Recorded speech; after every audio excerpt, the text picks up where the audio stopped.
So, are these the ruins the knave was talking about? Whoa, talk about old. They seem to be pretty ancient, all right. Let's go in and have a look. Just be careful.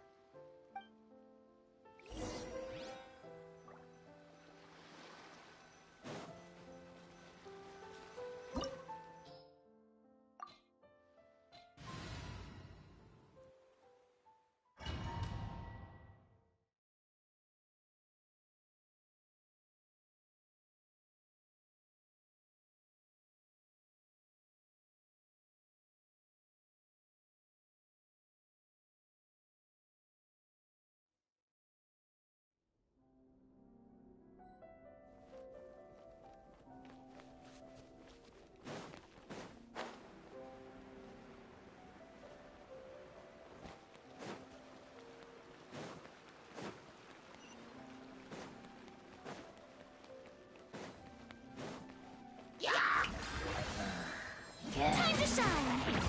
Cue the spotlight! Surprise! Step on up! Over here! Have a safe trip. A moment, please.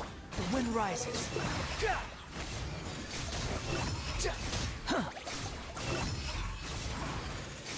Upon the gale. Cry louder! Step on up! Let the magic begin! Behold!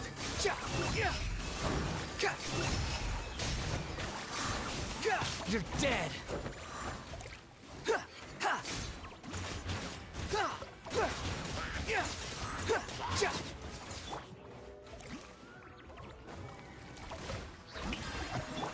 Surprise! Be amazed! Let my name echo in song! Squall and Fury!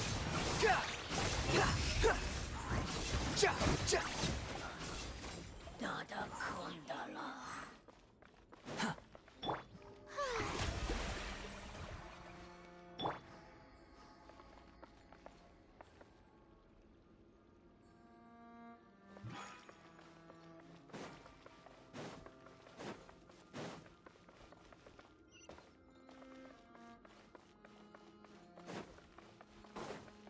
What? The floor here isn't safe.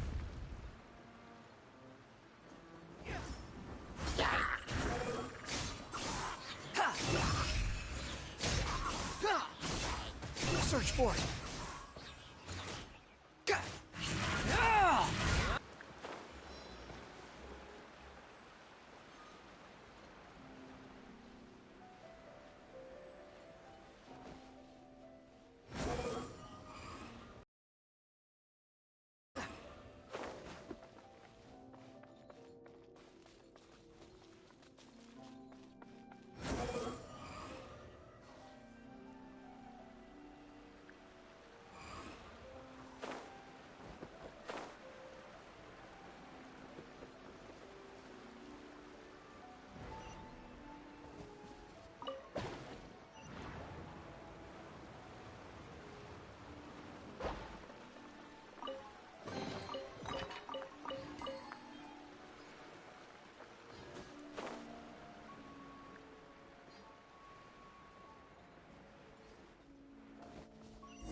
This place has also been contaminated by primordial seawater. Yeah. And a lot of it, too. A Fontainian would most likely dissolve the moment they fell in. Right! You can't go down if there's primordial seawater. It's too dangerous, and it won't be any help for you to just stay here. Here wouldn't be safe either. I'll go together with you. Perhaps we'll find the exit just up ahead. All right. Come with us for now, then, but please be careful.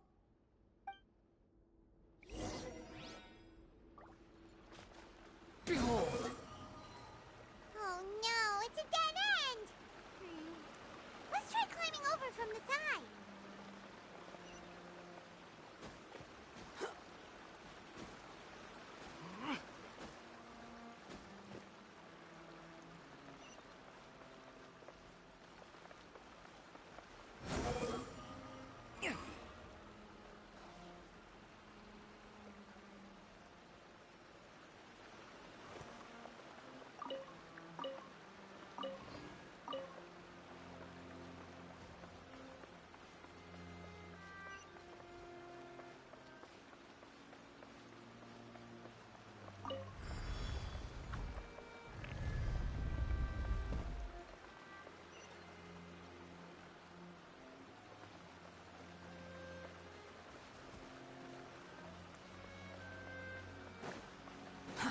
too slow.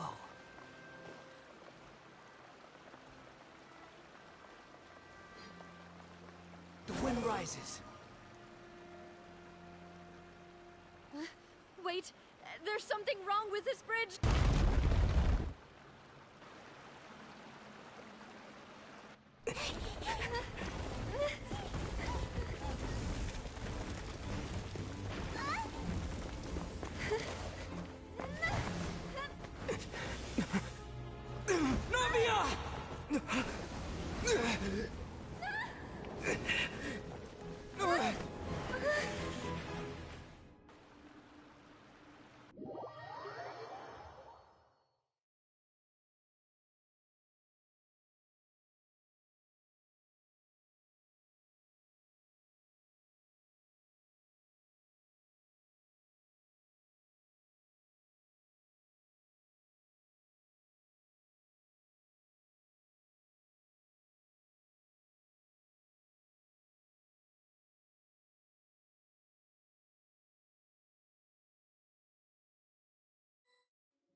Demoiselle?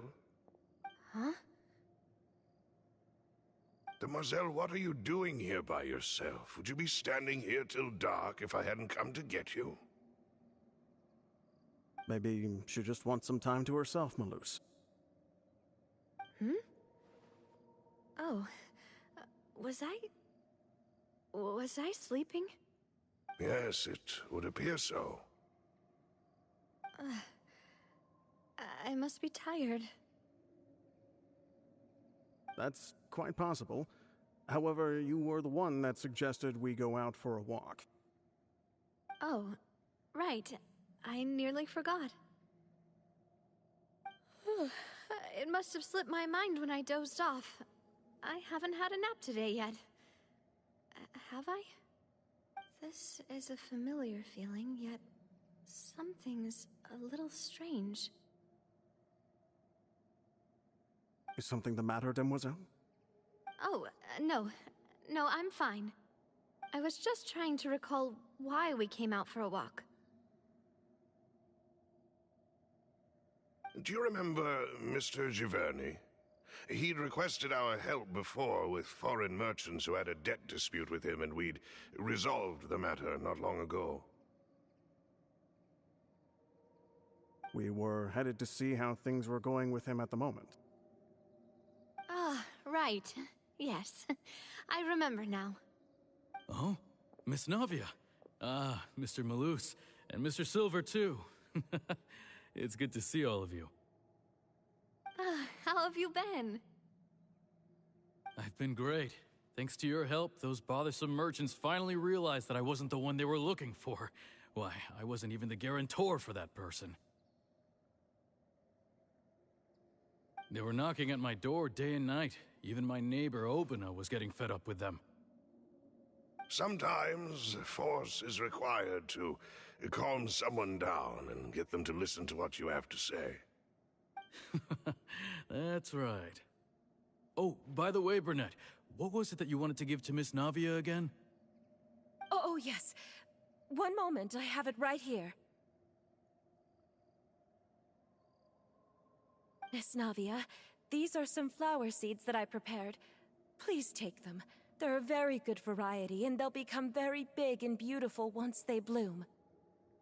I don't know what we would have done without your help, so this is a little token of our appreciation. I hope you won't refuse. Ah, did you cultivate them yourself? Thank you so much. I'll certainly take them.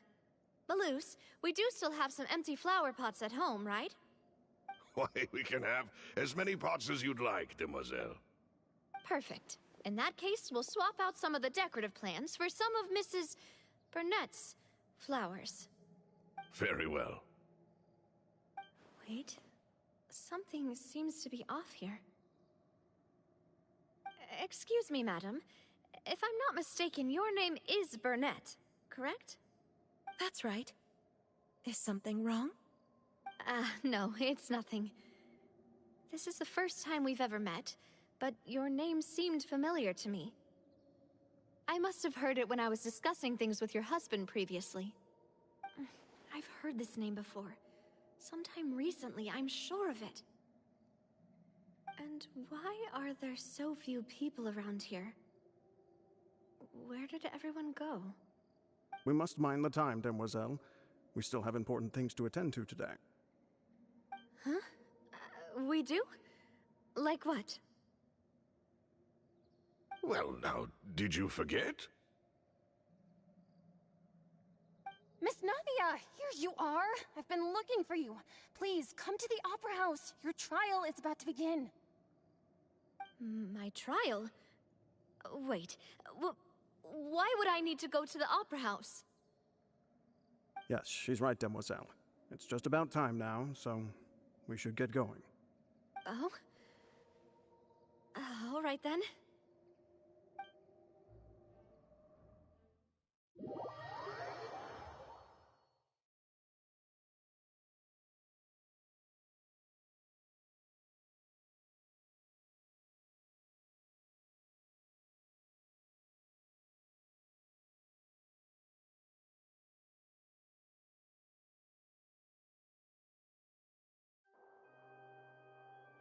Look, it's Navia!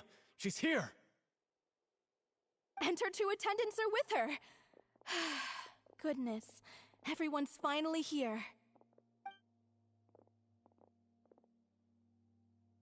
There sure are a lot of people here to see the trial. And they all seem to be oddly excited about something. I even know some of these people. Karina, Desiree, Joyville, Jolien, Essen. Why are so many people here? And why do I have no recollection of this case? And as for the judge... huh? Where's Monsieur Neuvillette? Please sit in the defendant's seat. Don't worry, Silver and I shall accompany you. All right. But are you sure you can stand behind me?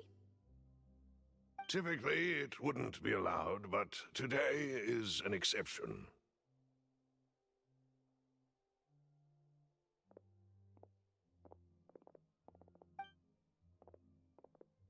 Hey, what kind of place do they think this is? Come on, do they have any idea what they're doing? Seriously.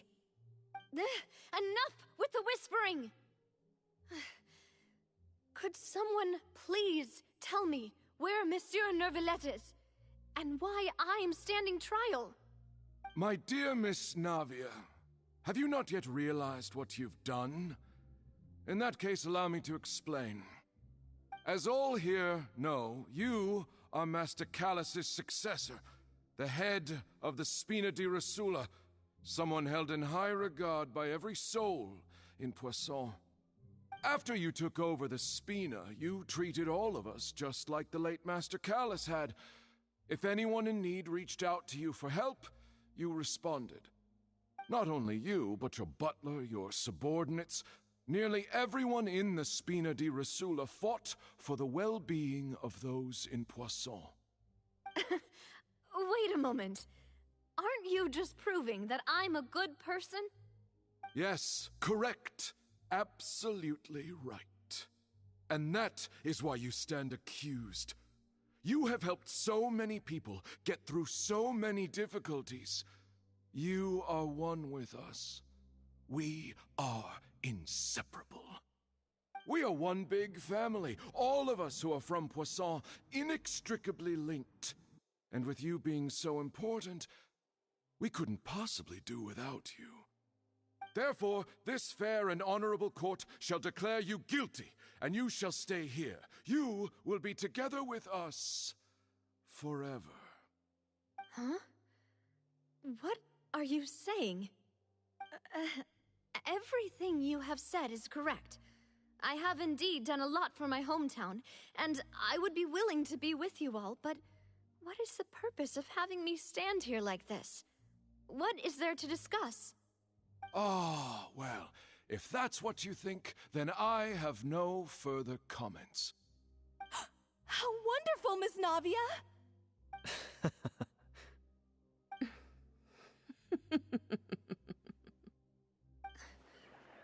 know all these people. Why are they laughing? I seem to remember now. Yes, I get it. This trial is...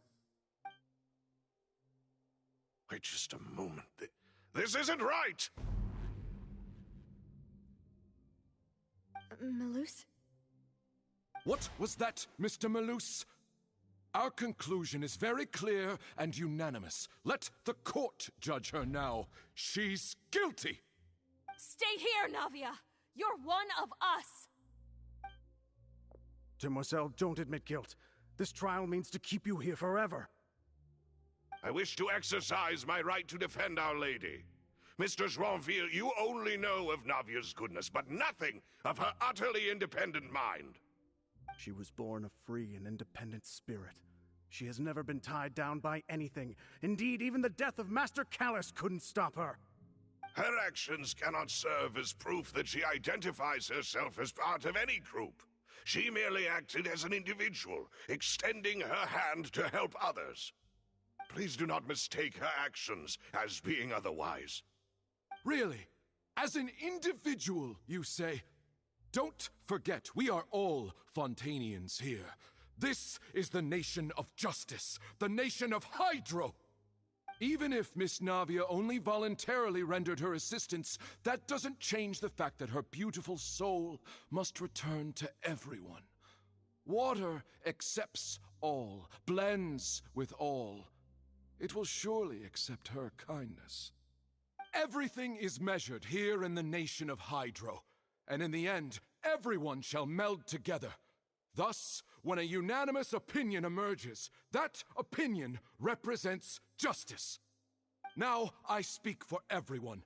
Our opinion is consistent. Navia should stay. We and Navia are one. And you would call this justice? Preposterous. You are merely jealous that Demoiselle still has a chance to exist as an individual. Have you forgotten how much you all once longed to become individuals, to become independent? Do you mean to defy our justice? If your justice is flawed, then why should we acknowledge it? As you said, we can also have our own justice. Silver and I shall defend Demoiselle. And that is how we will enforce justice. Ugh, my head... it hurts. Demoiselle. Silver, it hurts. My head is spinning. All I can see is stars swirling in front of me. I remember now. Everything that seemed odd from the very beginning.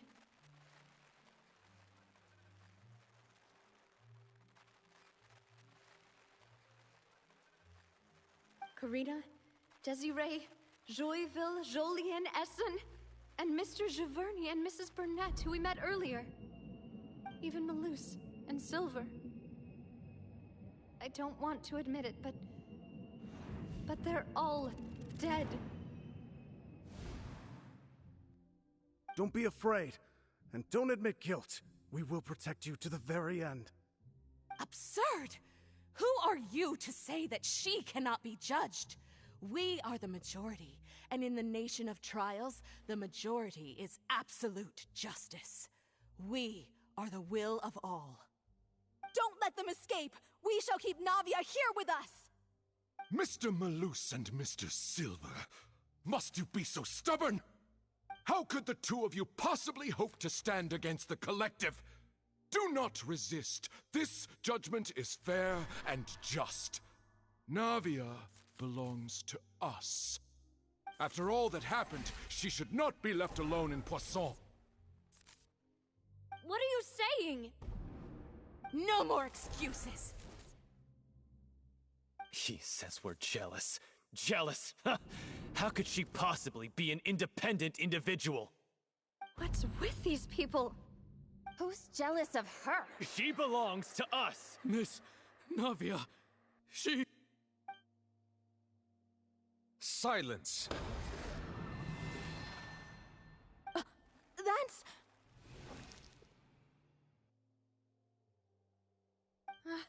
Monsieur Neuvillette! Such commotion is prohibited in the court.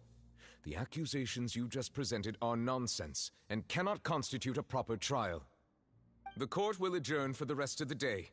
In this, I shall hear no objections from any unauthorized party. Our thanks, Monsieur Neuvillette. Please leave with me, Miss Navia, while there is still time. But... Go on now, demoiselle. This is your only chance to leave this place. What, can't bear to leave us behind or something? Malus. My apologies. I couldn't resist making one little joke once I realized that this shall be our last goodbye. Malus... Silver... Quickly, you must come now! Goodbye, demoiselle. Farewell.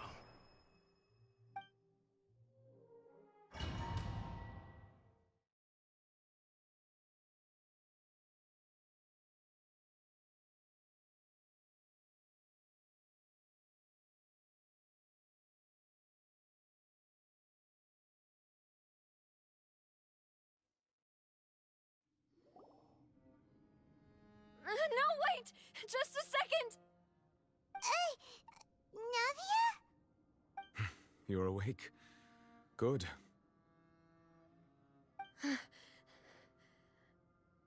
I must have been dreaming. Malus and Silver were still alive, and they were defending me at some insane trial. It looks like you're all right. Did all the sad feelings cause you to have a nightmare? Paimon could give you a hug. The ruins you were exploring suffered a cave-in. When I arrived, I found you falling toward the water. You were just about to be dissolved within, but I...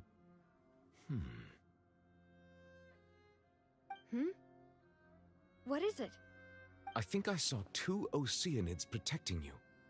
It was only for a moment, perhaps even a fraction of a second, but they gave me the chance to retrieve you. Were it not for their intervention, I would not have been able to rescue you before your consciousness dissipated. Wait, did you say Oceanids? You mean like what happened with Vache? Perhaps those 2 Oceanids were the people you saw in your dream. I always told them that they didn't have to protect me. To think that they'd keep doing so even after death.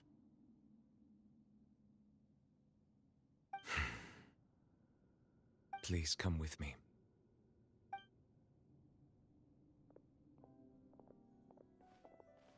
Neuvillette, are you okay? Oh, I am quite all right. Perhaps there's something we could chat about? Why do you look so stiff all of a sudden? Oh, Paimon knows. You're the type who feels awkward when there's nothing to talk about, right? I merely thought that we should give Navia some time to herself. Huh? Why didn't you just say so then? Don't you think it's even more awkward to call us over like this and then have nothing to talk about? I suppose so. Ah, Sigewinne. I hope all is well with her these days. Her work in the Fortress of Meropide has not been too much for her, has it? No way, don't worry. She's doing fine down there. She's an amazing head nurse. I see. Well, that is good. I have always worried that Sigewinne would need a lot of time to understand the world of humanity, just as I have. Oh, and the Duke also says hi. Even though Sigewinne made him do that. He hopes that you haven't been overwhelmed by all that's happened lately. Thank you. I have indeed been busy lately, and I also hope that everything is going well in the Fortress of Meropide. He still doesn't know what to talk about. Let's chat about something else then. So, Neuvillette, you're probably quite the swimmer, huh? Yes, of course. This isn't going anywhere. Let's try something else. How did you find these ruins. Did the knave tell you? Yes, in fact. I had arranged to meet you in Poisson, but when I arrived, I discovered that the Fatui were helping the residents evacuate. They had even transported a large quantity of supplies to the area. Amid my astonishment, I ran into the knave, and we had a chat. She informed me that she had asked you to investigate the ancient ruins here. Yeah, we originally planned to meet up with you, but we thought you might still be busy with all those official documents. We didn't think exploring the ruins would take very long, and who would have thought you'd wrap things up so quickly?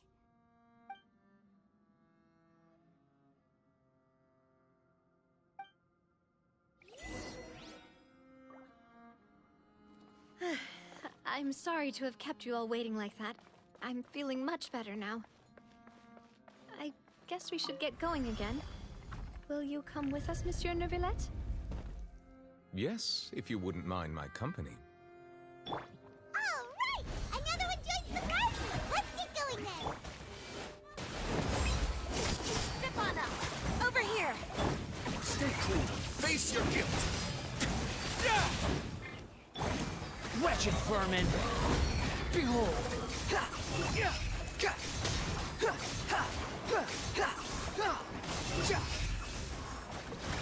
Be amazed! Stefana! Surprise! The wind rises.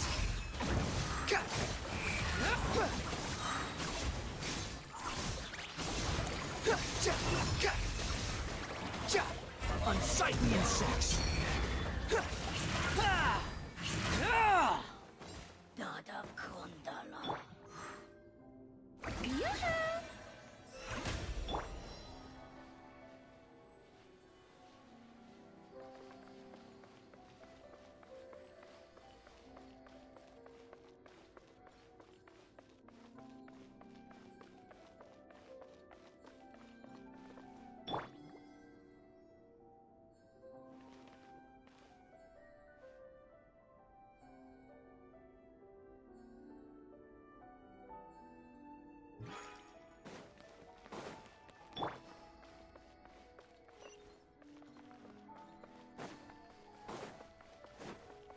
Oh no, another unstable path. Watch your step.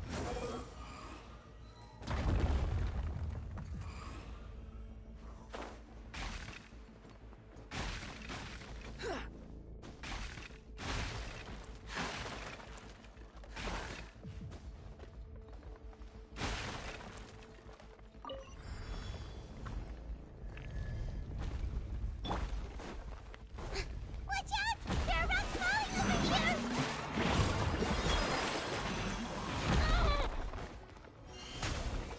Let the magic begin!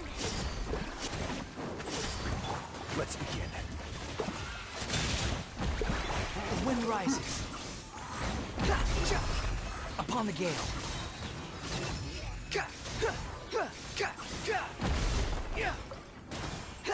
Wretched vermin!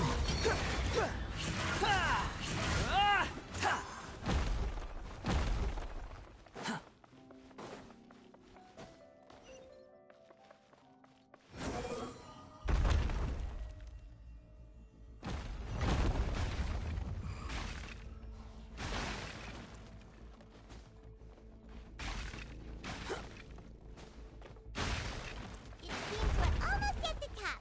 Keep it up!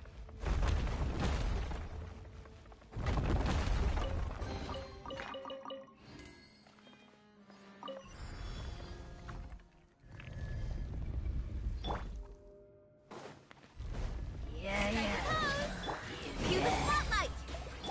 It's gonna get a little chilly.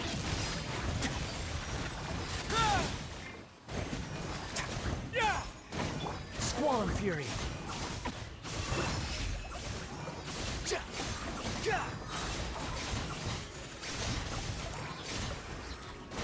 Unsightly insects. Let my name echo in song! I need to focus. Stefana! Surprise! Let the magic begin! Wait now.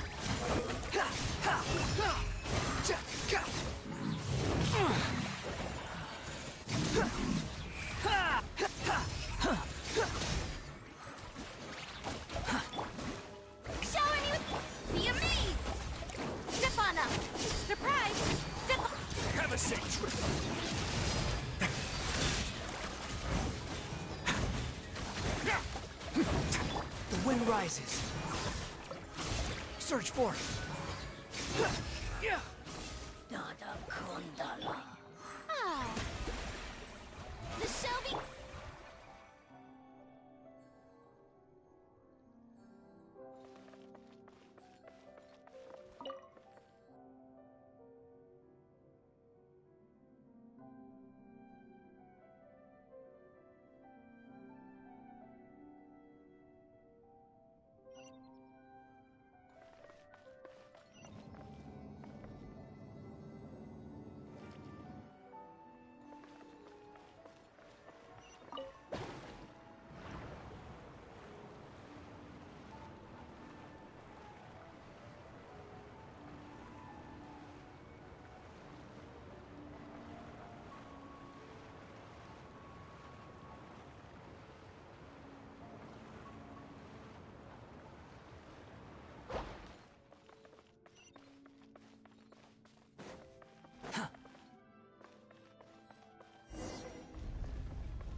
Quit following me. Looks like we've reached the end. This is the place. There should not be any other hidden spaces in the vicinity. The path sure had some twists and turns, but it turns out that this place isn't actually that big.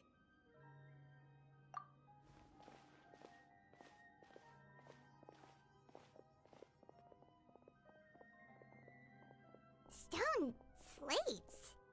It seems like they were put here as an offering. Could we take them down and have a look? Perhaps we should just leave them be for now.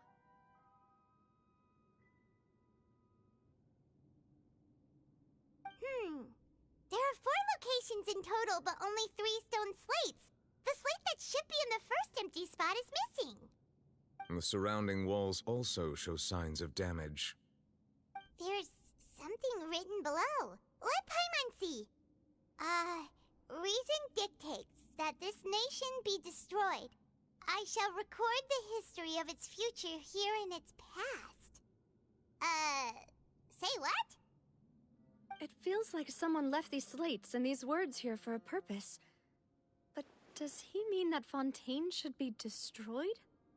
That would fit the circumstances dictated by the prophecy, yes. Indeed, the slate's contents correspond to it. Take the second slate, for example. There's a person kneeling here. She seems so dedicated. And there's a whole bunch of other people behind her doing the same. Get it? Are they all in the water? The fourth image. I know this one. This exactly matches the content of the prophecy. The people will all be dissolved into the waters, and only the Hydro Archon will remain, weeping on her throne.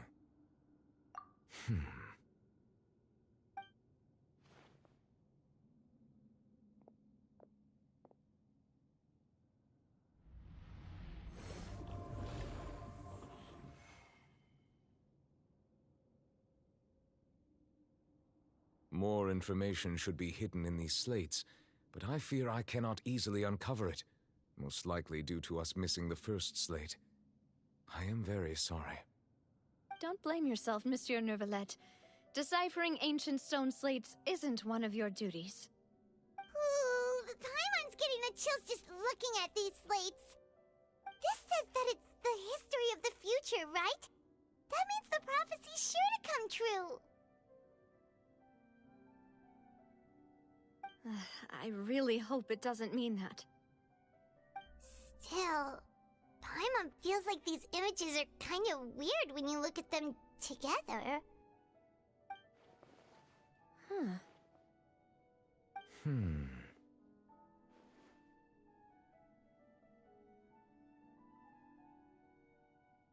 That's right! If the images are in chronological order, shouldn't the fourth, the waters drowning Fontaine, come before the third, where the Hydro Archon herself falls into the water? And yet the order is reversed here.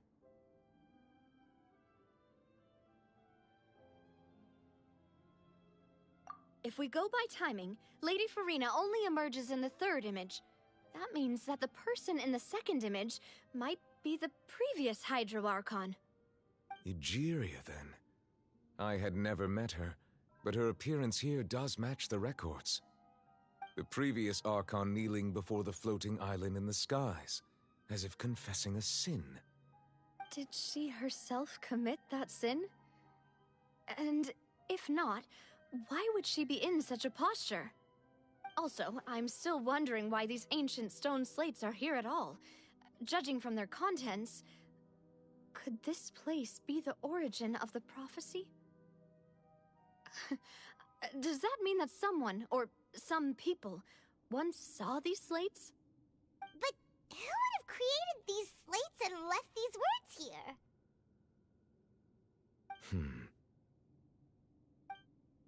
It seems that any further clues will have to come from Farina. In that case, there's no time to lose. There's nothing else to be gained here, so let's head back first. Yeah, we better get somewhere safe for now.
Let's split up here. I'm going to check on what's happening with the Spina. You know how it is. There's some things you just need to be there for yourself. You still have energy for that, Navia? Paimon's already beat!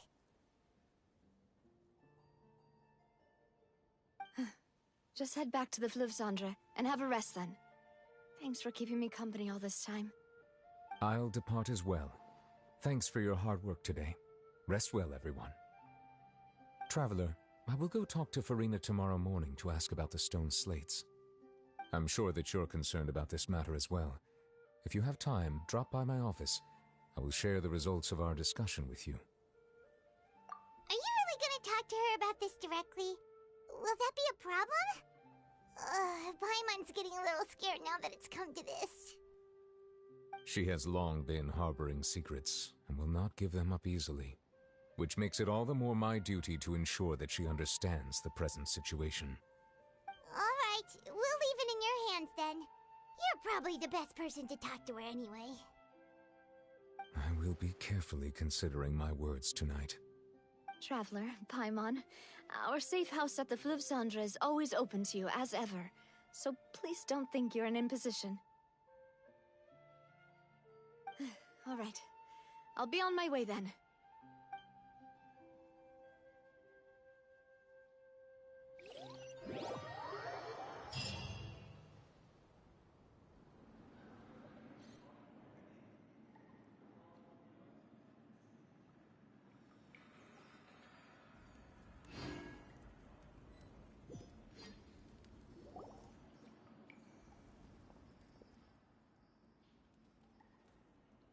Welcome back. We've got a special menu prepared for you two tonight. Yay! And there's good food too! Navi, no, the boss is the best.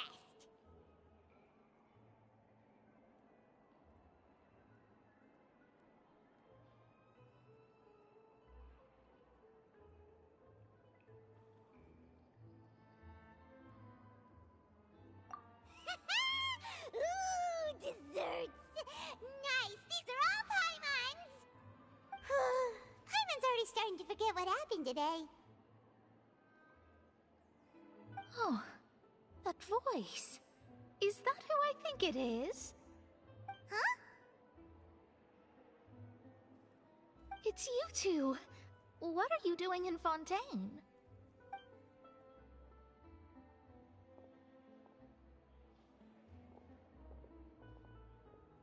Mona?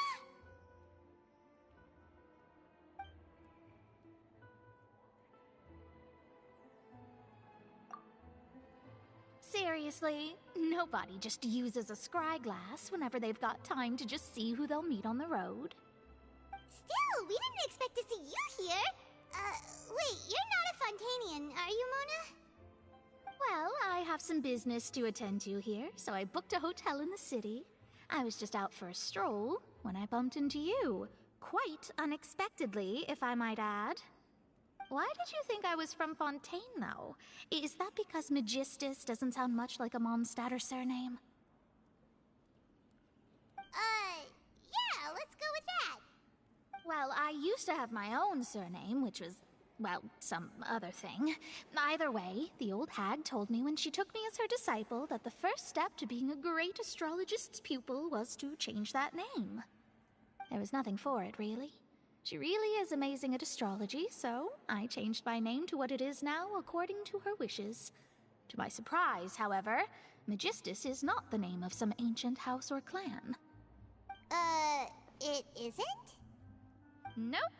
Although it is used by us in place of surnames, it generally just means great. Wow! Imagine including a boast in your name. Wait, are you gonna have to put that into your genealogy as well? I reckon so. In any case, I'd give my disciple a name like this as well, if I were to take one. Astromancer Barbeloth Trismegistus. The thrice-as-great scholar of the stars. Just take it as a title specific to astrologists. Thrice as great? That's so petty. I know, right? That's just how she is. She used to call herself Magistus, actually, but when she took me in, she changed her name to Trismegistus. Talk about obsessive. Magistus is thus the calling card of our school, so to speak, which makes it about the same as a surname. It's all right if you don't get it. You can look into it further should you need to study astrology more deeply. That sounds terrible! But anyway, you're not Fontainian, are you, Mona? You're from Mondstadt, right? Well, I was born in Mondstadt, yes. My parents migrated to Dorman Port, and I traveled with the old hag for a while, after which I settled down in Mondstadt City. Oh, that's a good thing then. At least we know you won't be dissolved by Fontaine's waters. Speaking of that, I'm sure you're aware that a bunch of things have happened here in Fontaine, right? I know you're not a local, but I'd avoid getting too close to any water that looks strange all the same. There's something ominous about it. Well, the water, I mean. That was the main reason, yes. Just a while back, the Steambird invited me to take part in a panel and speak about the circulation of the prophecy as an astrologist. The invitation was sent quite early on. I don't think anyone expected Fontaine to be in this much trouble. What do you make of that prophecy, Mona? Just tell us what you think as an astrologist. Your word would go a long way to make things more certain and less scary. What I can tell you is that I'm an astrologist, and that this prophecy concerns the fate of Fontaine, even that of all Tevat. Ascertaining this is akin to reading the fortune of the whole world. I'm afraid that this is not something that just anyone can do. If I could do it, you would no longer call me an astrologist, but a visionary. But on the flip side, the prophecy is so huge and powerful that it must surely come from a powerful visionary. Its contents involve the fate of the world. Disregarding it would be a mistake. A visionary? Sounds really powerful and all, but does such a person really exist? Of course. The old hag could do it, and I'd bet there are others amongst those Hexenzirkel colleagues of hers who could do something similar. Are you sure? All right, I'll help you. It isn't often that I see you with such a serious look on your face. I'll tell you once I hear back from her. Thanks, Mona. You're amazing as always. Oh, well, this is something only I can do after all. So yes, your praises are quite welcome. That's the greatest of astrologists for you! Of all the people we know, you know the star's the best! Indeed, indeed. That's the spirit. Oh, sorry. I came to see what all the commotion was about. If there's anything you need, do not hesitate to inform the Spina di Rosula. Oh, whoops. Guess we were getting a little too carried away there. Well, I'll go tend to my own business now. If I receive any news, I'll be sure to come find you two again. And there she goes, quick as rushing water. And here we are with the Spina guy giving us suspicious looks. Right, but we were able to recruit Mona's help, didn't we? Our Fontanian friends will thank us someday.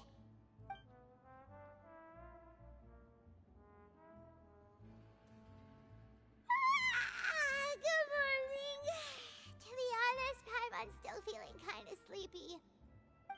But it's time to get up, Traveler. We agreed to go see Neuvillette, so let's pack it up and get going.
You're here!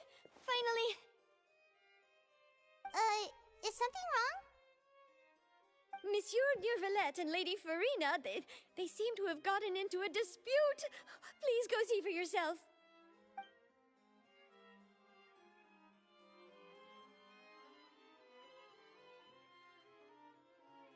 Like I said, I've already explained everything. And yet the problem has not been properly solved. There is little space for excuses between us. It is not my intention to offend you, but please, tell me where you stand. You are the Hydro Archon Focalor, are you not? Look at this. This is a list of the victims from the recent Poisson incident.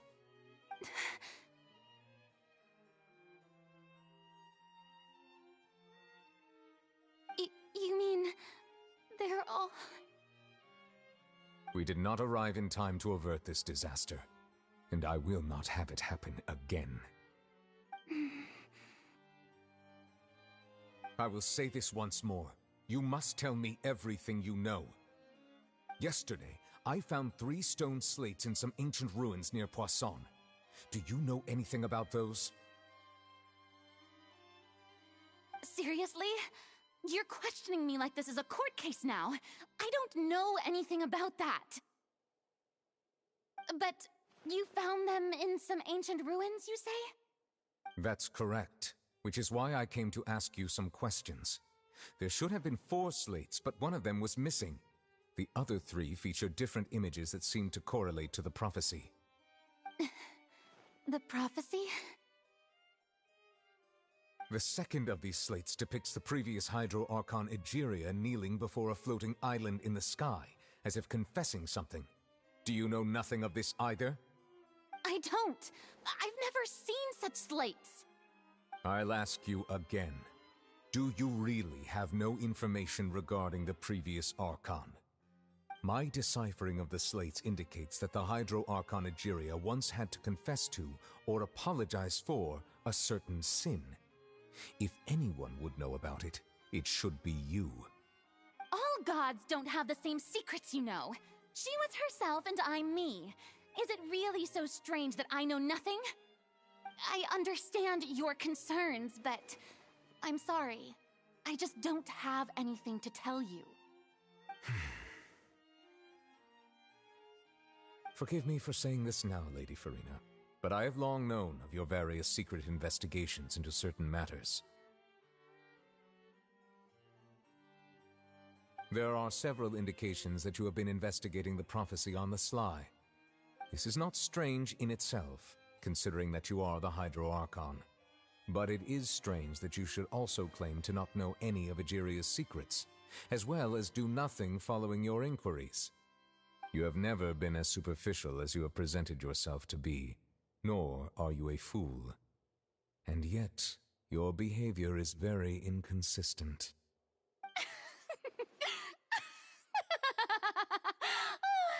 So you've been watching me all this time, have you? I didn't think you were that type. You... Well, since you know about my secret investigations, then you should know I'm actually working to take care of it. There's no point questioning or suspecting me. You're the Eudix, but you're still my subordinate. You should be following my lead. Just trust in me, your Archon, and do as I say. Never mind whether you can truly convince yourself to or not. It'll all turn out fine. That's all I have to say. We do not discuss this matter again. Oh, the opera's about to start. Toodles!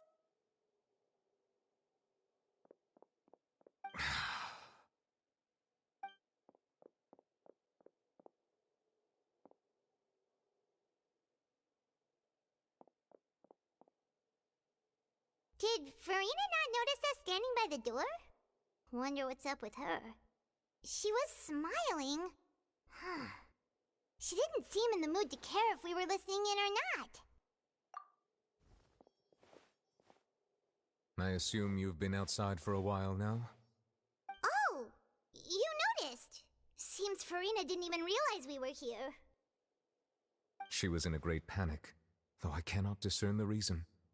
Our discussion reached impasses time and again, a state of affairs that we cannot allow to continue. Still, I do not understand. Dialogue is the basis for understanding, so why did she keep refusing to engage? Everyone in her inner circle has noticed that she is hiding some secret. The issue is her attitude. I fear that she will not reveal anything unless absolutely forced to. We may have to create a situation in which she will have no choice but to speak. Oh? Like what? Normally, people will only reveal the truth when standing trial. Perhaps we must have the Hydro Archon experience just such a scenario. But Farina's seen so many trials, and she's really good at dodging questions. How do we make sure that she won't just slip away at the first chance she gets? We will need to consider this thoroughly, join forces with various parties, and then do what we can. If at all possible, I would prefer to recuse myself from this affair, but we must prevent the prophecy from coming to pass. This may be cruel to her, but all Fontaine is in crisis. The information a god possesses is too precious, and so we must take a chance on this. But who will lend us their aid to do such a thing?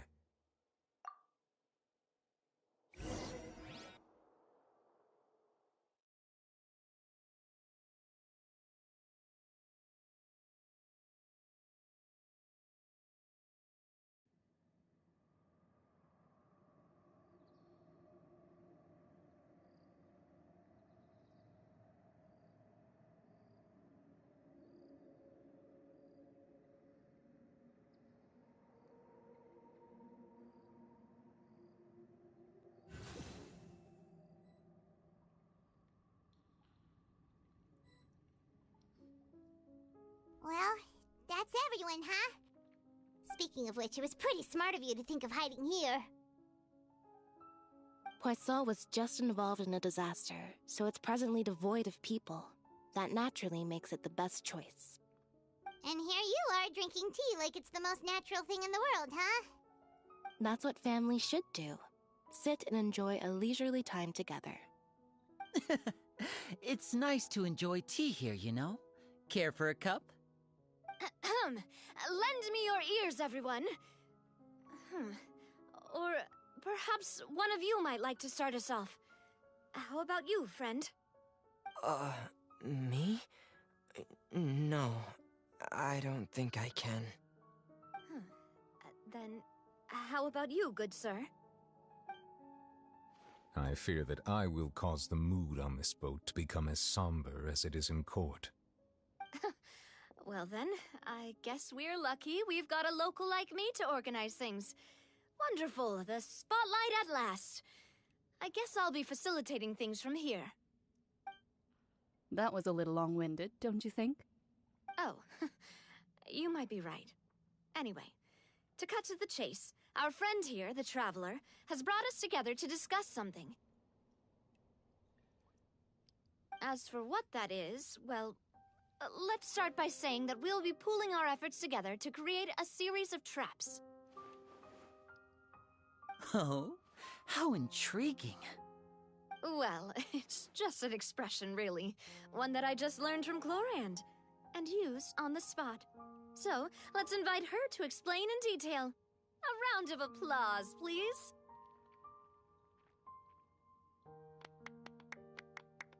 Huh? Didn't you say that you would be facilitating this? Oh, come now. Your work doesn't involve much public speaking, right? This is a good chance to practice. You might even pick up some fancy oratory tricks to impress your boss with in the future. I see. And what does my boss say? He is glad that you consider him your boss. Do go on.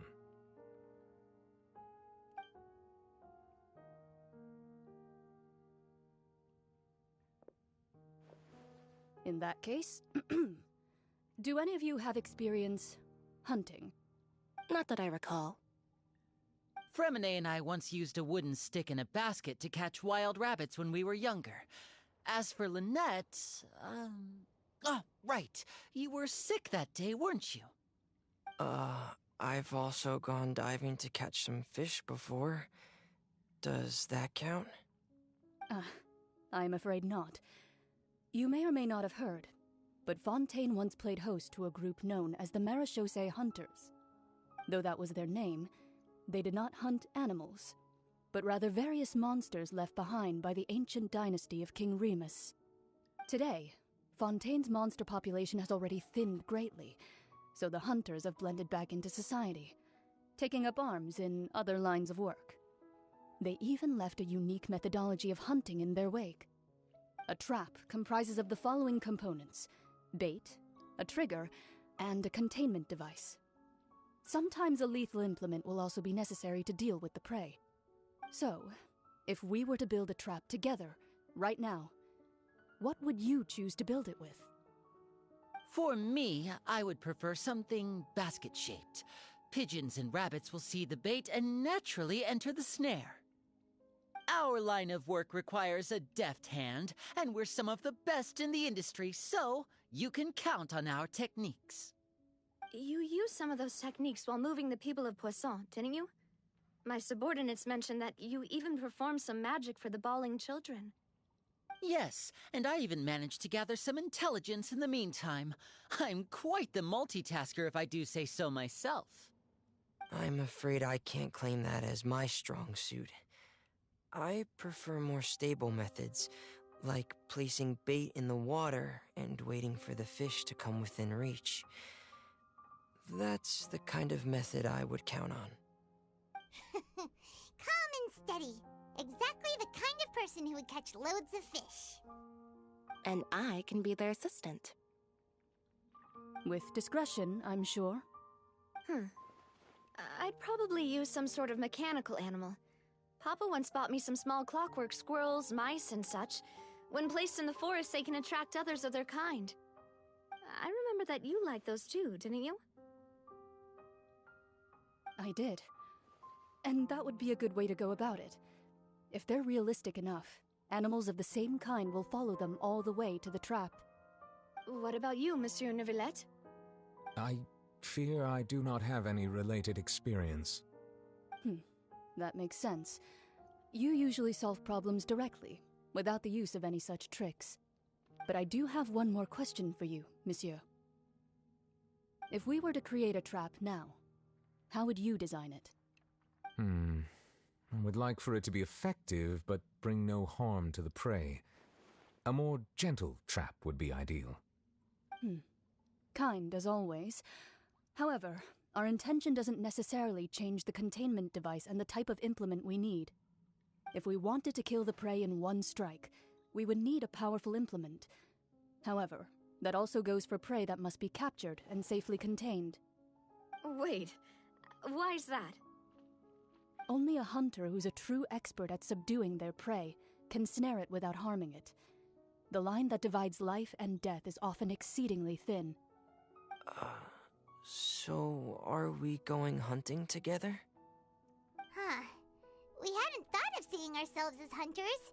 It kinda works, but maybe it's still not the best metaphor. If our means of capturing and dealing with our prey is to put them on trial, then the hunting metaphor is actually quite accurate. But we shall require much more courage than any hunter to judge a god, a being whose seat is an exalted throne. Oh, so that's what's going on. Sounds very interesting.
It's been a tough few days, hasn't it?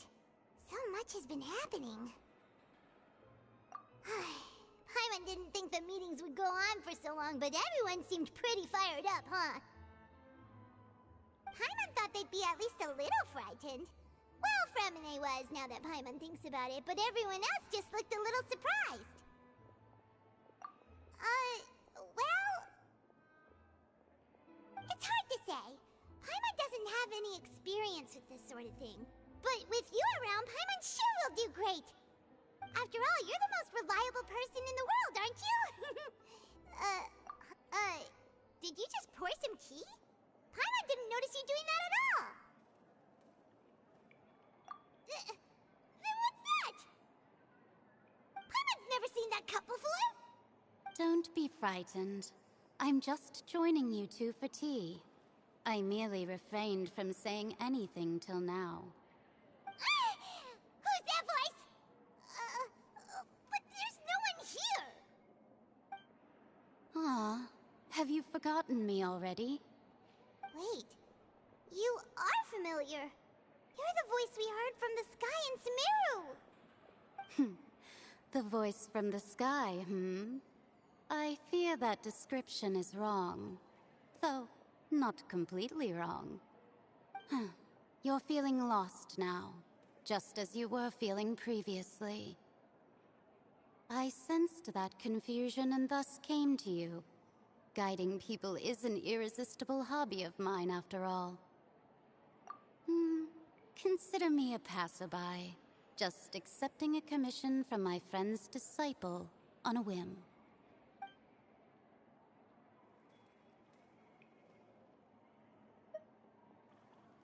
The prophecy. Yes, what has been prophesied will be fulfilled. You may view such things as the history of the future. What? Then is there any way we can stop it? I believe you have witnessed a failed attempt with your own eyes. Can everything in Tevat so easily be changed? So you've caught on.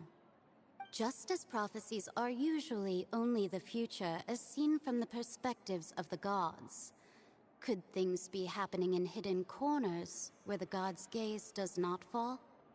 Are the things that you shall see different from the fate that the gods perceive?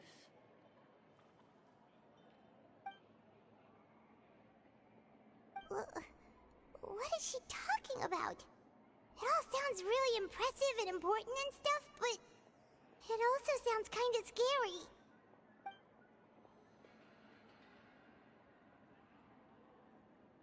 I believe that you understand, right?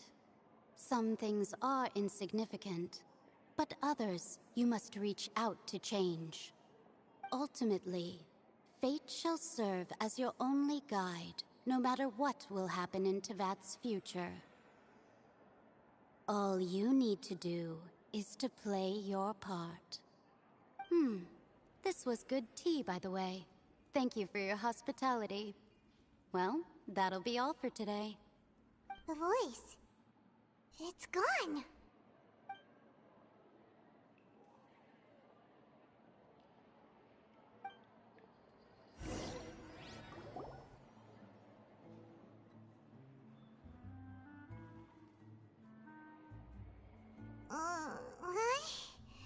I want to hear someone talking. Alright, coming! Hey, it's you who's getting lazy, okay? Well, I see I've walked in on some lively banter. Luna! Fine, just fine. I went to take part in that Steambird panel. It turned out to be more interesting than I expected. Not all Fontainians are pessimistic about this. One journalist mentioned that sitting around and waiting for the end to come would be wrong, and that they should make their own rescue preparations. I agreed, so we had a brief chat with her. Did she have pink hair by any chance? Why, yes! It was Charlotte. You remember her, right? That daredevil journalist? I'm in full support of her view. Prophecies are very important, but how can people allow their lives to be commandeered by just a few words? That's right! Paimon's glad to hear something sensible for once. Ah, yes. About what we had discussed before. I did try, but I'm afraid I couldn't reach the old hag. I'll try again tonight, but I wouldn't get your hopes up. Huh?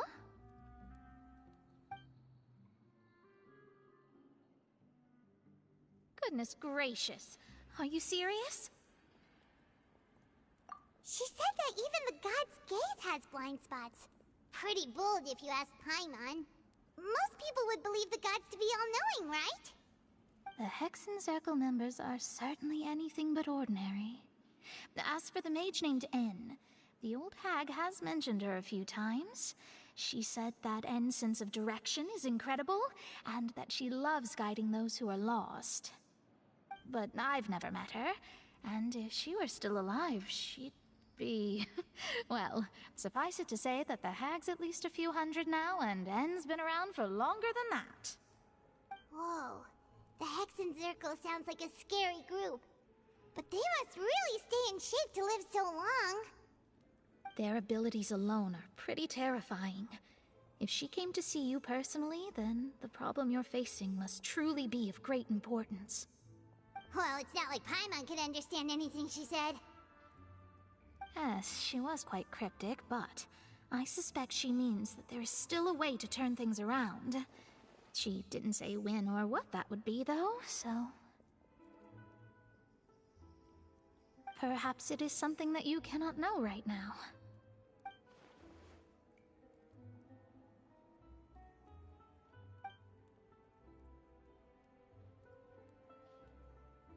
Traveler, Paimon, are you two all right? Oh, we're fine. We're just a little down right now. It kind of feels like the end is coming, you know? I see. I feel that same sense of desperation, too. I guess you could consider me someone who has often witnessed fate. So far as I have seen, it cannot be swayed. But even so, I still hope for, and believe in, miracles. Astrology is eternal and rational, but fate may not be.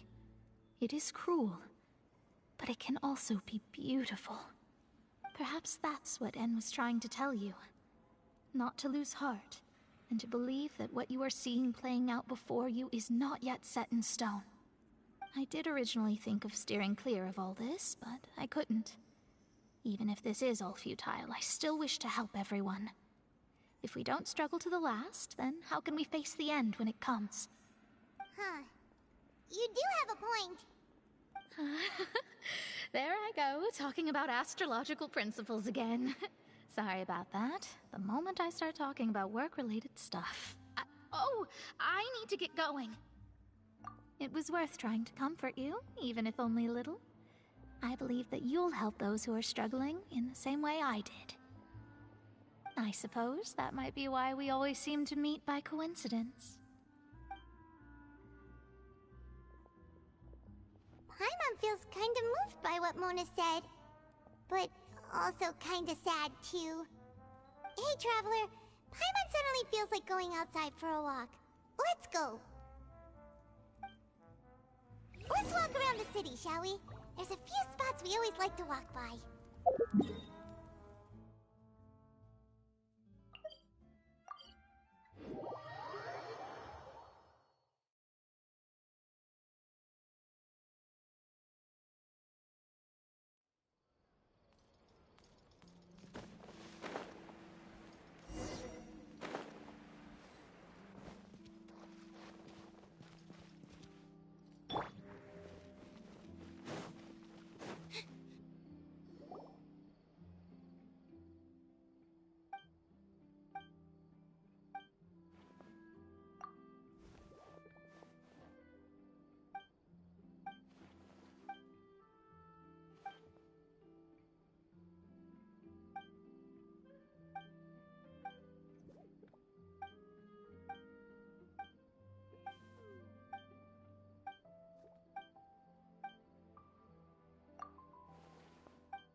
Charlotte? Huh, we're always running into her. What's she doing this time? Ooh, looks like street interviews. Paimon has a funny feeling that we might be in for an interesting time if we go check it out. Shall we?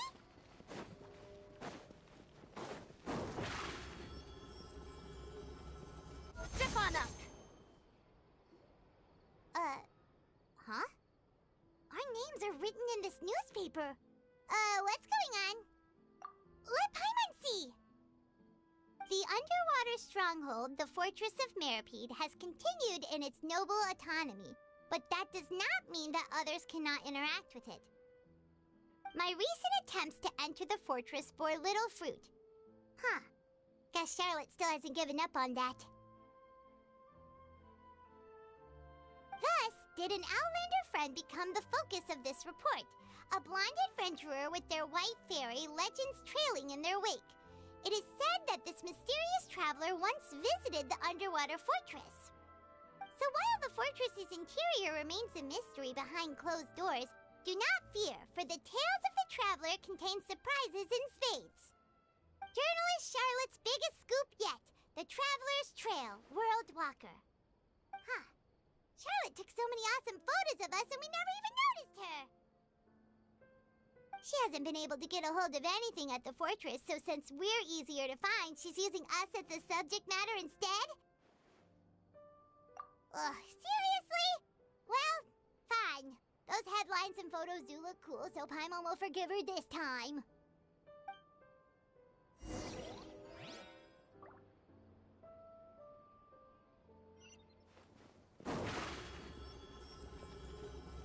Over here!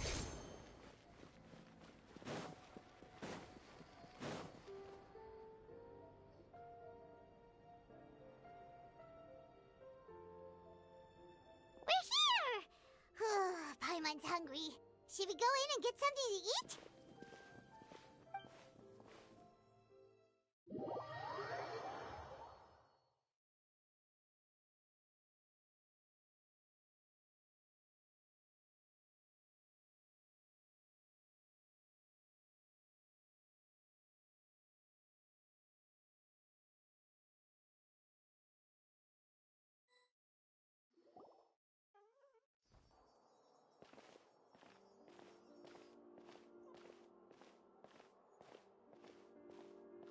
Hey, quick!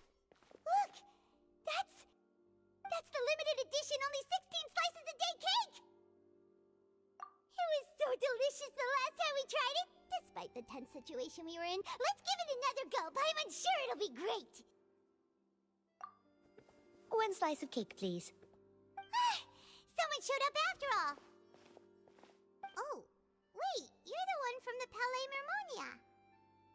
Oh, are you here to buy cake too? It seems Monsieur Nervalette was right. You really can eat. Wait, did he really say something like that? That's right. Even he has his own preferences when it comes to food. As for me, I love the cake and coffee here. Do you come here often? Usually every day. Every day? It's part of my daily schedule, apart from work. I shall have my cake and coffee. Then what if someone told you one day that this place would be closing soon, and you wouldn't get to eat cake here anymore? What would you think? But why would it close? Well, Paimon doesn't know either, but maybe the waters will rise tomorrow. You know, like in the prophecy. Oh, the prophecy. To be honest, I haven't paid much attention to that. No, still, there'd be no more cake tomorrow that wouldn't keep me from having some today. Be sad. Excuse me, could I have 2 more slices of cake to go? These 2 slices are for you. Sijuin said that this kind of expression you're making is what humans call being sad. Oh, you know Sijuin? I sure do. She was born before me, and she sometimes comes to the surface to teach us things about humans. She said that humans are creatures that are saddened easily, yes, and you can only lift their spirits by feeding them delicious food. So please try the cakes here. I've got something else to do, so I'll be going now. You two try to stay in a good mood after eating, all right? Bye.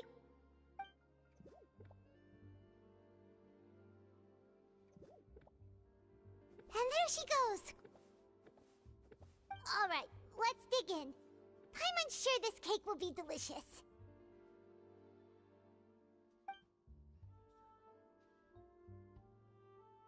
It's more delicious than last time, and the flavor gets even better with a sip of tea. It sure would be nice if we could come again tomorrow. Sure would be nice if we could always eat delicious food here.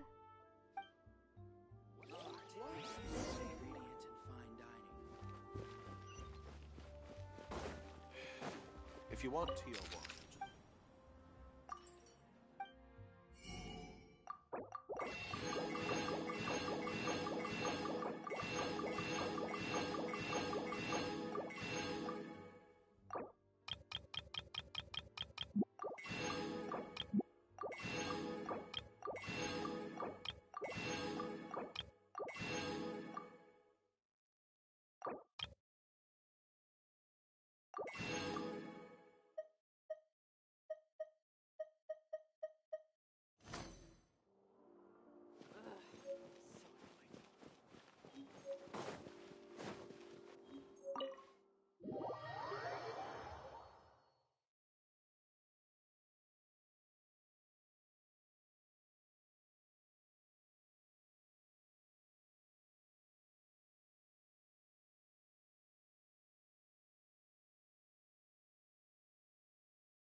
Oh, we're near the Seabird office. Let's go look for Charlotte and have a chat.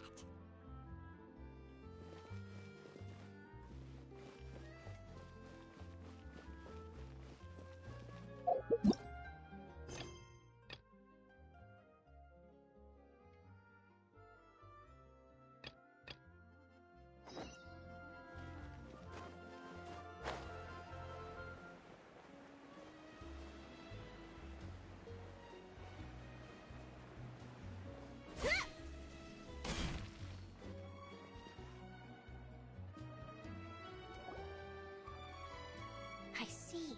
So you believe that this warning letter was sent by the Phantom Weasel? Absolutely. I've said it before and I'll say it again. The Phantom Weasel never acts as you expect. He must have faked his own death 10 years ago using a body double. Now that he's back, I'm sure the guards who worked on his case back in the day are in for a headache, but however this turns out in the end, the one thing it won't be is boring. Couldn't agree more. As a journalist, I'm gonna get a lot of mileage out of this one. Thank you, sir, for your time. Now, whom should I interview next? Huh? Hey! What a coincidence! Fancy meeting you here. Perfect timing. So, the Phantom Weasel's latest warning letter. What are your thoughts?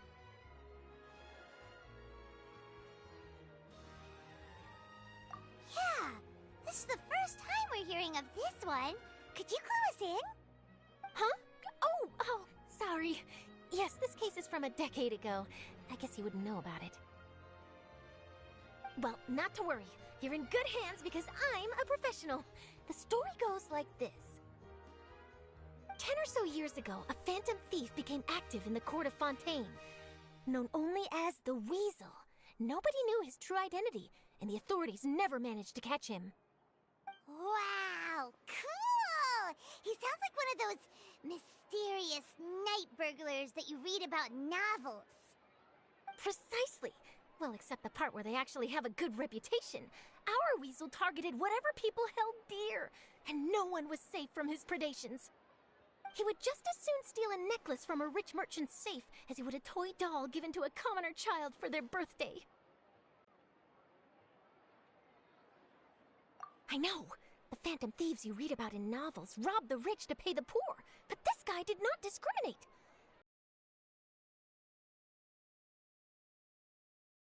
dog wanted to see him behind bars. Yeesh. So, did they catch him? Not exactly. There's a good chance that the weasel would still be at large to this day if it hadn't been for an accident 10 years ago. A magician named Caesar fell to his death in a botched high-altitude escape performance.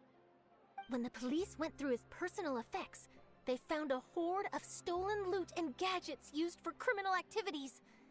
And that was how the Phantom Weasel's identity was revealed to all.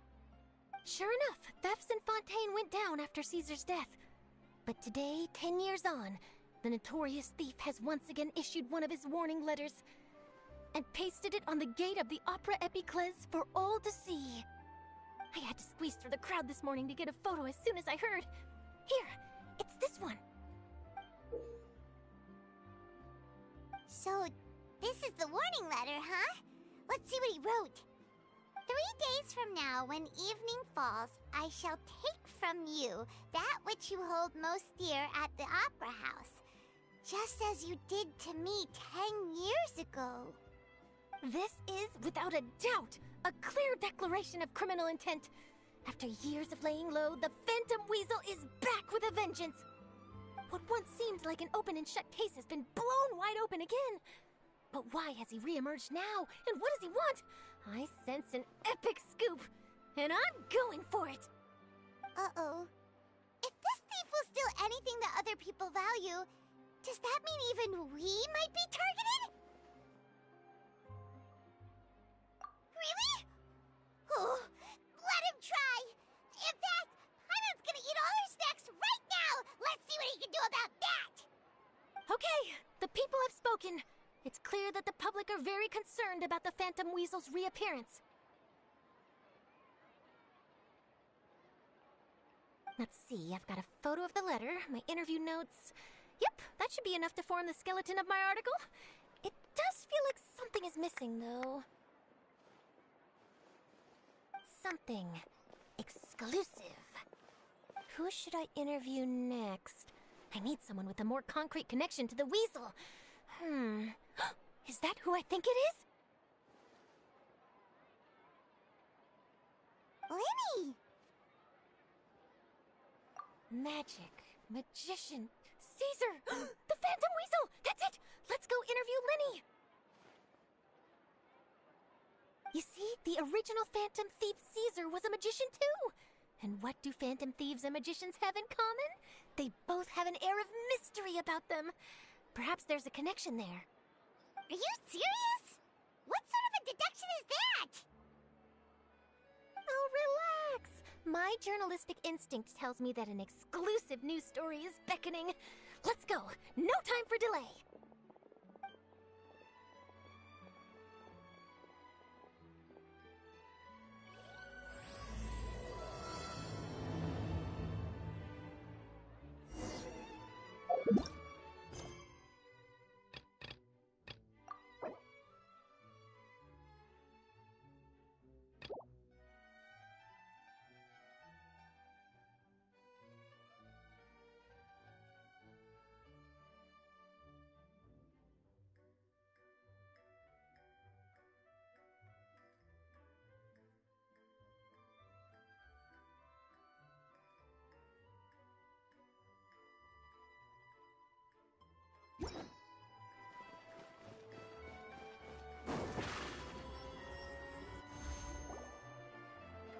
Wow, Mr. Magician!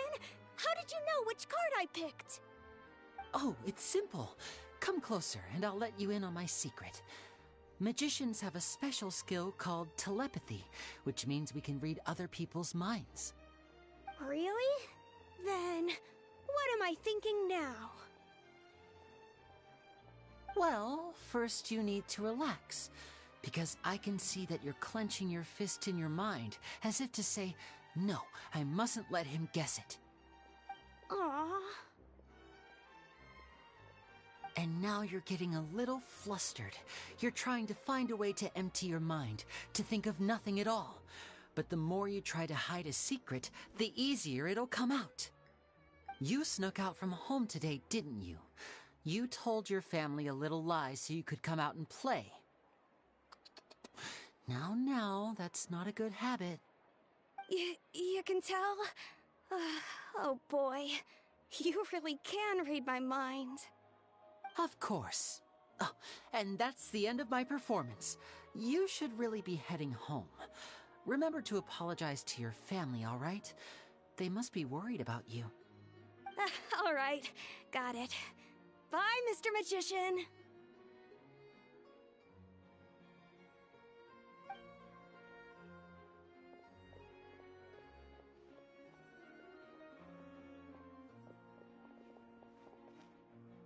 Hey, Linny? Why, hello. We meet again. Are you looking for me? What's the situation? Well, why don't you guess, Mr. Telepathic? Oh, please. You didn't believe that spiel, did you? The power of telepathy is quite beyond me. I'm sure that child would beg to differ. Seemed like you were right on the money. That was nothing more than a little trickery. I made an educated guess based on his micro-expressions. That, plus the fact that he was the only kid here without his parents, and he looked as guilty as sin. He made it easy for me.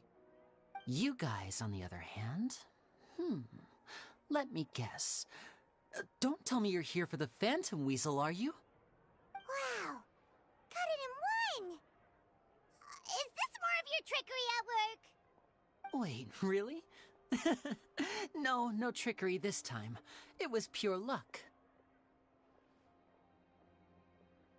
His warning letter's been the talk of the town, so I figured that maybe you were asking around about that. Bingo! I plan on writing a column reporting on the latest news about the Phantom Weasel. So, Linny, what are your thoughts on this infamous thief's reappearance? To be honest, it makes me angry. Angry? Why? You read his letter, right? The Phantom Weasel claims he's planning something in 3 nights' time at the Opera House. That's the night I'll be performing there. Huh. What are the chances? Wait a minute, you don't think he's after you, do you? Well, if he is, then his warning is clearly a direct challenge to me personally. And if he's not, then it's still going to be a huge headache for me.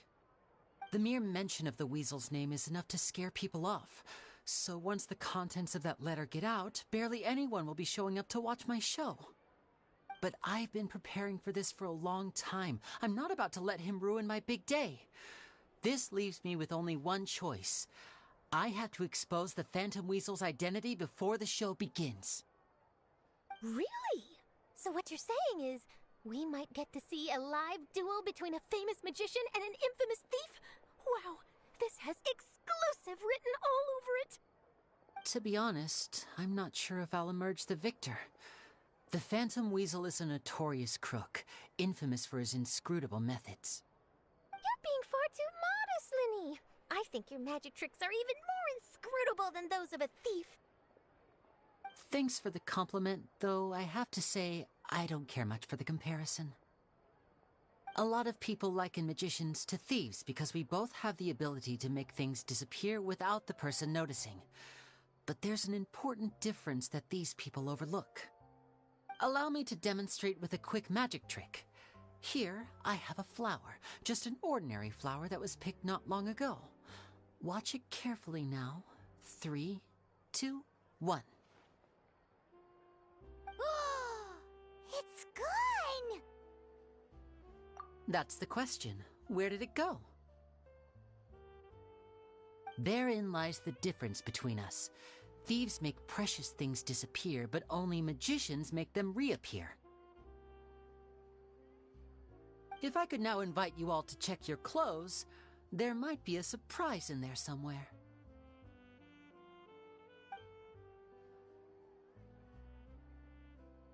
A surprise?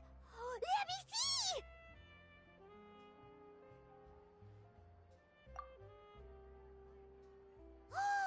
It's right there! But how? You haven't moved this whole time! What an outstanding trick! Sorry, Lenny, it seems that my previous praise was woefully inadequate. Clearly, magic is the superior art form to theft. Don't worry, I didn't take offense. I just wanted to take the opportunity to perhaps change some of the preconceived notions you might have about magicians. Since Caesar's death, a lot of people associate magicians with criminality. It can be quite frustrating. I can imagine. Coming back to your trick just now, might I presume that you are well versed in floral symbolism? For example, magicians often use rainbow roses in their flower-related performances to represent passion and romantic encounters. But you used a Lumidu spell, which, if I'm not mistaken, allude to separations. I'm curious to know if there was any deeper meaning behind this choice? Impressive knowledge. It's no wonder you're such a successful journalist. But I'm afraid I don't know the first thing about floral symbolism. I'm just in the habit of using Lumidu spells in my magic. It sounds like something I should look into, though. I'll buy myself a copy of Fontaine's Floral Language Facts when I have some time. But it'll have to wait until this phantom weasel business is behind us. Well noted. In that case, this brings us to the end of our interview.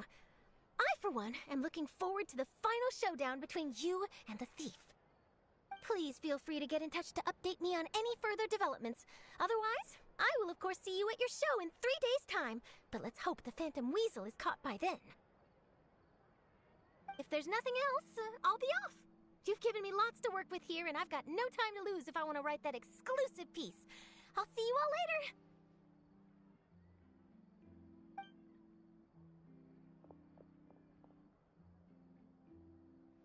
So, Lenny, are you gonna tell us how you did that flower trick now?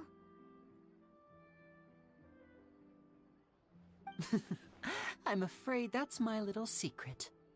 Aww. Well, magicians are entitled to their secrets. But Paimon's really itching to know how it's done. You feel it too, right? So itchy. Not so itchy then, huh?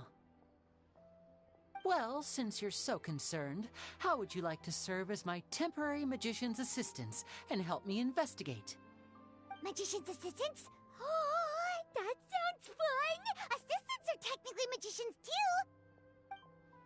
Also, it'll bring us one step closer to figuring out how that darn trick is done! Shall we go for it?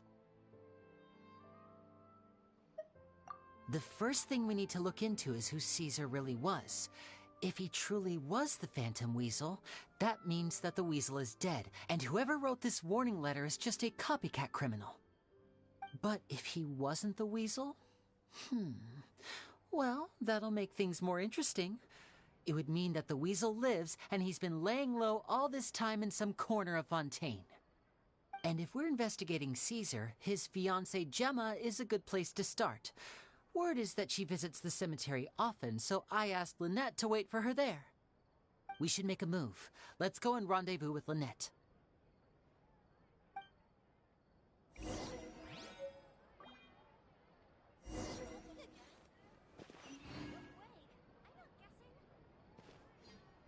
Fresh fruit, sweeter than syrup.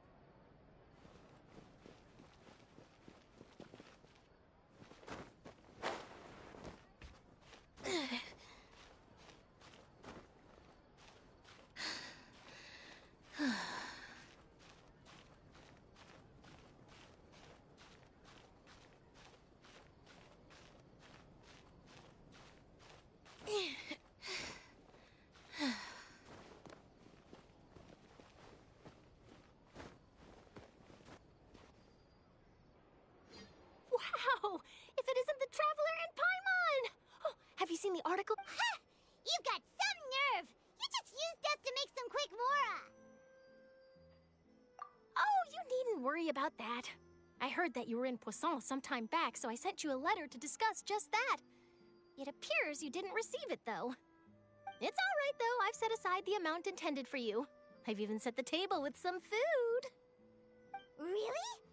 Oh, you're the best! You're almost a little too easy to win over, Paimon. If I were a journalist with ulterior motives, you'd be in trouble now, you know. Oh, Paimon knows you're not like that. Still, what brings you here all of a sudden? Were you looking for me? When Mona mentioned you, we thought of coming to see you at work. I see! It seems you've already bumped into Mona here in Fountaine. So, she mentioned me? What did she say? She said that you're a real daredevil of a journalist. Can this daredevil journalist dare to request an exclusive interview with the legendary traveler? Photography. What I'd like to do is dive deeper and ask you to talk about the things you've seen and experienced. Yeah, are we even qualified enough? Why not? If I say you're worth an interview, then you're worth it. But not right now, of course. I'll need a few days to prepare. Oh, in that case, we'll just chat when you have the time then? Oh, so that's a yes? Ooh, splendid! I'll tell the editor-in-chief immediately. I'll have to apply for lighting, a venue, some props, and... Whew, so much to get done now. Talk to you later. Wait, Charlotte, Paimon's still got a question for you. And what's that? If, just for example, Fontaine were to be flooded tomorrow, what would you do today? Huh. That's the prophecy you're talking about, isn't it? I mean, I do hear about it often, but I've never once thought that the day could be tomorrow. If you're seriously asking, then I might try and think of a way to leave Fontaine. Oh, but I'm still a journalist first and foremost. That means I have a duty to be reporting from the scene. And